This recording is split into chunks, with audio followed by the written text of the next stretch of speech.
Bonjour, vous écoutez le téléphone biblique. Le sujet d'aujourd'hui est « Dieu entend les prières ».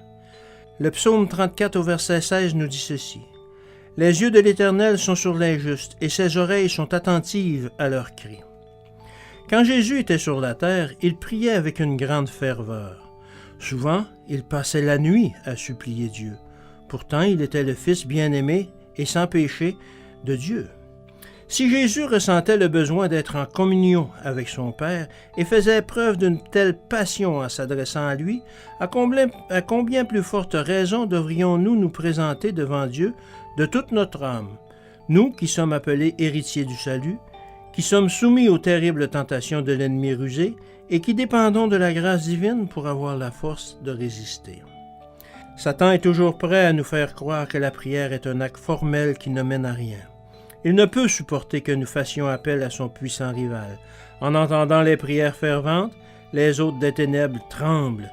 Craignant que leurs prisonniers ne s'échappent, ils érigent des remparts pour que la lumière du ciel ne puisse les atteindre. Mais le Rédempteur entend les prières sincères adressées par la foi, et il envoie au secours des croyants les anges dont la force est insurpassable.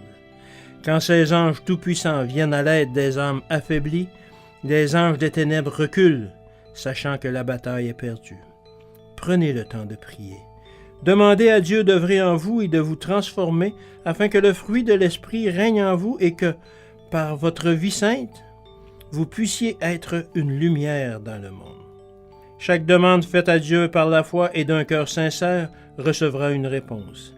Ces prières ne sont jamais perdues, mais il serait présomptueux d'affirmer qu'elles seront toujours exaucées comme nous l'entendons, et précisément pour ce que nous désirons.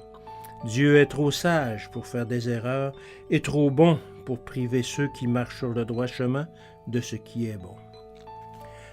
Ce message vous a été présenté par vos amis de l'Église adventiste du Québec, un service dans votre communauté. Bonjour et à demain.